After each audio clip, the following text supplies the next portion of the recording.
People usually feel the pain of losing something way stronger than they feel the joy of gaining something, and this is called prospect theory. So we tend to make decisions trying really hard to avoid losses rather than focusing on potential gains. It's kind of like being really upset over losing $20 or even spending $20, but not really being that happy that you made $20. Okay, explain like I'm 5.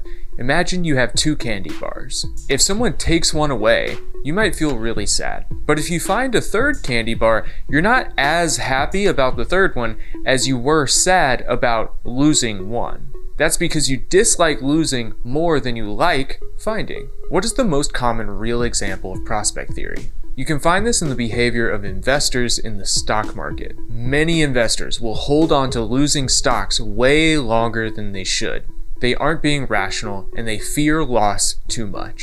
But they might sell winning stocks way too early to lock in a gain because they're trying to avoid the potential future loss. That's prospect theory at work in the stock market. Prospect theory can also apply to couples in decision-making situations. Let's say they want to go on a vacation and they're trying to decide whether it's worth it to spend the money on the vacation or if it's better to save the money. The potential loss of money on a vacation that wasn't as satisfying as they really wanted could feel more painful than the potential joy of the experience. So they may avoid future loss by not going on the vacation, and that's just not the way to be.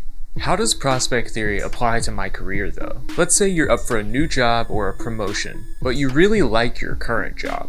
You might not take the promotion or not take the new job at a different company because you perceive the loss of your current job as being too great. Or what if the new thing just doesn't go quite right? You would feel like you lost everything in your current position, when in reality, there's always something better waiting. You could be rewarded for going to that new job, but you might choose to stay in your current position for fear of losing it. Prospect theory does not apply in situations where there are strict rules or emotions don't matter at all in decision making.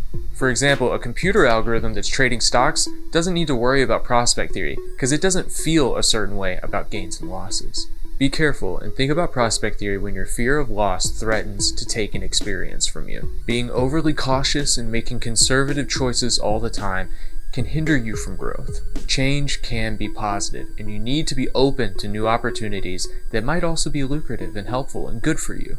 Prospect theory can be very helpful, keeping you from making unwise risks. If the potential loss is detrimental, or if the potential downside is literal death, the loss is too great. Or if the potential gain just doesn't make up for the potential in loss, then it's not a good decision to make. Knowing about prospect theory will help you not take unwise risks, like gambling.